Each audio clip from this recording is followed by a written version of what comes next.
قسما بالله العلي العظيم من خلق السماوات والارض الا سمحت لك ولو شق بينك وبين الجنه خطوه شخصيه، فكندخل كنلقى متزوج.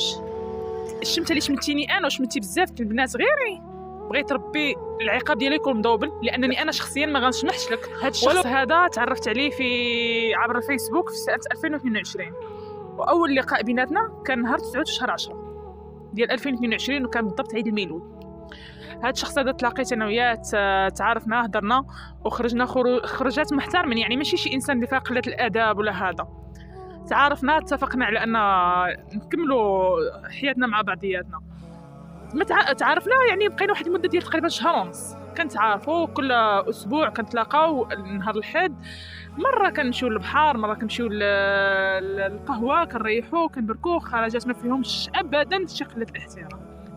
وكل شيء عارف ان يعني تعرفت على اصحاب والزميلات ديالو في الخدمه، اصحابه المقربين، تعرفت على جوج، واحد كان باقي يلاه خاطب، تعرفت على خطيبته كان كيوجد العرس، والثاني كان يلاه تزوج وتا هو، وكنا كنخرجوا حنا وياه ومرته وكل شيء. هذا الشخص هذا فكل شيء كان كيقول لهم انا هاد السيده باغيها للزواج وكل شيء. صحابو كنهضر معاهم في الخدمه والصديقات ديالو، خصوصا واحد السيده كنهضر معاها فكتقول لي كيفاش تبدل، كتقول نهار عارفك كنشوف اخر عندو، كنشوف كتقول لي فمن نهار عارفك وحنا كنشوفوا هذا الانسان تبدل، ما بقاش داك العصبي، ما بقاش داك الانسان ولا باغي كيقول لك انا غنزوج وغندير داري. كنسمع هكا كاين في الجروبات كيباركوا لي، كيقولوا لي اخيرا غتزوج هذه. صافي انا عرفتي ملي كنسمع داكشي يعني شي حاجه اللي كتاكد لك انها السيد بالصح انه ناوي الصح الحلال. ف صافي بقينا بحال هكاكين، كيقول لي انا زعما حتى شي يعني انا راه قاد بالمسؤوليه، ما عنديش مشكل. كيقول لي يعني كنخدم كوستاتور، كنقول له مزيان، كيقول لي خلص على قد الحال ولكن كافياني انا وياك. صافي بقينا هكاكين نهار على نهار كنتعارفوا، كل مره خارجات محترمين، ما كاينش المشكل. سيد ولو لا تحت الا تحت غير تحت مرات ولا تحت عكلت، كيبقى معاك النهار كله ابل فيديو، ابل عاديه، ميساجات. هذه المده ديال الفتره ديال شهر ونص ولا شهرين وحنا كنتعرفوا بحال هكا. بقينا هكاكين صافي. واحد ناريت ماما كتهضر معايا سمعاتو ويقول لي عطيني نهضر معاه، قلت له مرحبا. هضر معاه ويقول لها خالتي اقسم بالله العلي العظيم انا باغي بنتك والله حتى غنجي عندكم للدار وان شاء الله نجيب والديا ونجي، لان انا فعلا باغيها.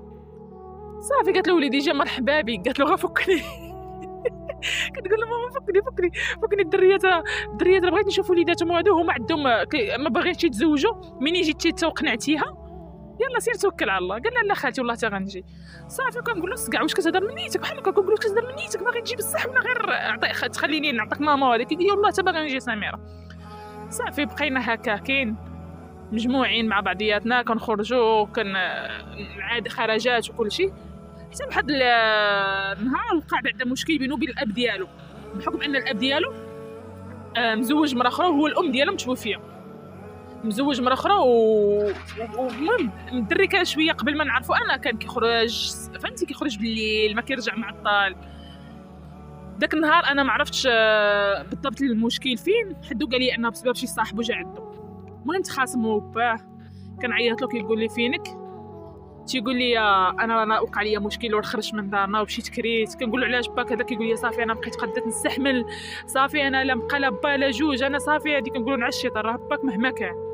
المهم قلت له شوف، قلت له انا في كلتا الحالتين، قلت له دابا ما غنشجعكش على انك تفرق باك، قلت له المهم باك هذاك، ولكن في كلتا الحالتين قلت لي برد دابا، قلت له بقى مع برد وانا معاك في جميع ظروفك.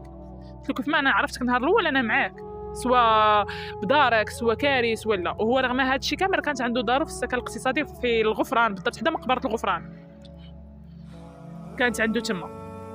صافي كان كيتسنى، كان كاريها، ولكن هو بحكم من يخرج من عند الدار با، بحكم انه كان كاريها يعني ما يمكنش يخرج الناس اللي فيها باش يكره داك الدار. ملي كرا في ديك الدار، البيت في ديك الدار، نسى راسو راه عاود لي على مولات الدار، وعاود لي باللي راه مولات الدار في حي محمدي فين كراو داكشي، يعني عاود لي التفاصيل ديال انها في حي محمدي وكرا غير بيت، والمراه عندها غير ولد ومرتو، وديك المراه وولدها يعني ما مهلنيش يومهم. قال لي انا ملي جيت كنت عندها دارتني بحال ولدها، نسى بزاف التفاصيل. قال لي مرا مسكينه واخا والده بحال ما والداش، نسى دوك التفاصيل اللي عاود لي عليهم. وفي نفس الوقت نسى راسو راه معاود لي على مو الله يرحمها، نسى راسو معاود لي على خالاته شحال عندهم من خاله وكل خاله فين كتسكن وشحال عندهم من ولاد، نسى هاد التفاصيل كامله. المهم بقى عينا ديك المده صافي. ملي كنشجعو كنقول له عندك بسبب هاد الازمه عندك تخرج من لاصال، عندك دير صافي هاد المشاكل اللي ناضت بينك وبين والديك عندك خليك تستسلم. تيقول لي لا ما حدك انت مشجعني انا ما وبقى في جنبي ما غاديش نستسلم. وبقى عينا بحال هكا كاين. جات الفتره ديال المونديال قطر، كنا متفقين اننا المهم الماتشات ندوزوهم، الماتشات اللي غيجيو بالحد نتفرجوا فيهم اونصومبل صافي. ولكن ديك 15 يوم قبل من المونديال السيد نبدل، ما بقاش كيسول كل مره، ما بقاش واحد يسول لك مثلا الصباح ما يسولش العشيه، بعد مره دوز نهار كامل حتى الغد اللي عاد يسول. انا جاني فضول كنقولها لي انا علاش انا كنقول لكم ما سمحش لي والو خطوه تبقى بيني وبين الجنه.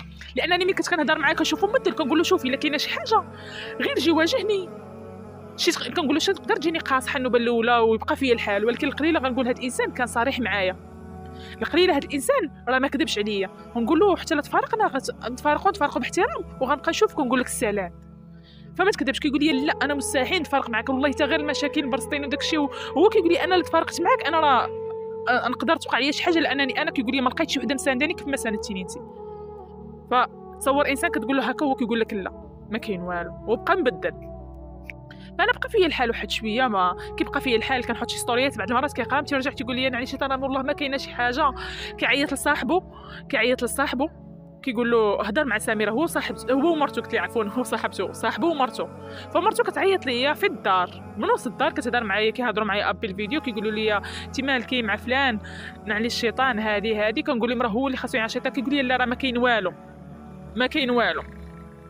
صافي. جات واحد النهار خرجنا عاوتاني خرجه من مجموعين، هذيك الخرجه اللي خرجنا مجموعين اول مره فكنخرجوا ما هو كيبغي يرجع بكري. حنا نورمالمون كنا كنتفرقوا حتى لديك 7 8 العشيه، وهو ديك النهاريات وصلت 5 دار لي اسباب.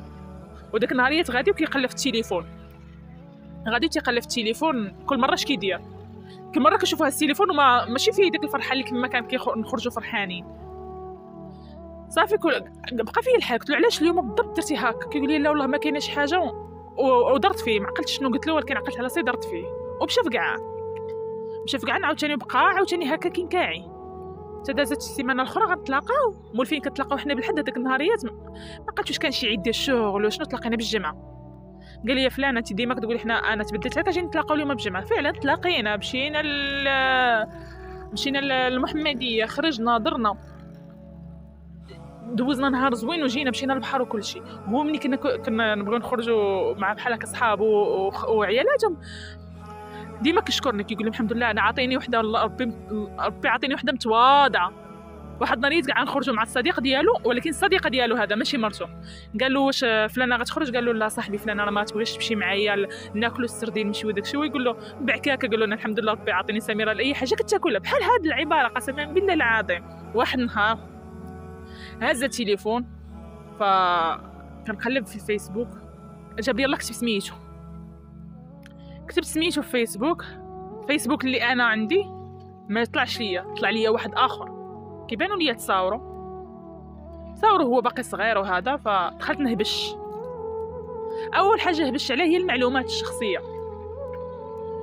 الشخصيه. فكندخل كنلقى متزوج. ف ما نكذبش عليك دخلت نقلب كثر وكثر، نهبش التصاور، نهبش في الكومونتير. كنقول لي ربنا تكون فعلا تلقى الزوجه ديالو ولا. كنقلب في الكومونتير كنلقى واحد النهار كان عيد ميلاد ديالو بوسطه شي حاجه على عيد ميلاد ديالو، وكومونطا لي خو قال له شي حاجه. وجات الزوجه ديالو كومونتي قالت ليه واش شرفتي؟ ويقول له واش شرفت وتزوجتي بيا؟ شارف وتزوجتي بيا. هنا صافي تاكدت 100% ان السيد فعلا مزوج، وتاكدت ان سبب الفراق كان هو انه متزوج وانه كذاب. لانه احنا من بعد ما تفارقنا كنقولوا غير علاش تفارقنا، شنو السبب، من حقي نعرف. تقول لي لا وبحق الله العلي العظيم حتى كنت كنبغيك واش نتاكد اكثر. هضرت مع واحد في الاصدقاء ديالو اللي تعرفت عليهم، هضرت مع واحد فيهم واكد لي فعلا الخبر. قال لي ما ديش في راسك، وانا كنت كنصاحبك عارفه. قال لي لان فلان كان كيقول لنا لا راني معاود ليها كلشي وهي عارفه الحقيقه وقابله. فقلت له لا، هاد الهضره ما كايناش. قال لي ما ديريش راسك، راه الزوجه ديالو كانت في ليبيا وعنده بنيه. قال لي راه والد فيه بنيه. قال لي قال لي راه يعني هو كان في ليبيا. راه المشكل انه قبل في 2015 على ما اظن كان في ليبيا. هي تما فين تزوجوا، بنيه بقات مع ماما حتى مؤخرا عاد دخلوا المغرب. من تفارق معي انا نفس القصه عاودها مع بنات اخرين، نفس القصه عاشها مع بنات اخرين، كيخليهم حتى كيتعلقوا بيه داك الشهر ولا شهرين وكيقلب وكيبلوكيهم وداك الشيء. مني قربات الزوجه ديالو تجي صافي هي فاش بلوكا عباد الله كاملين.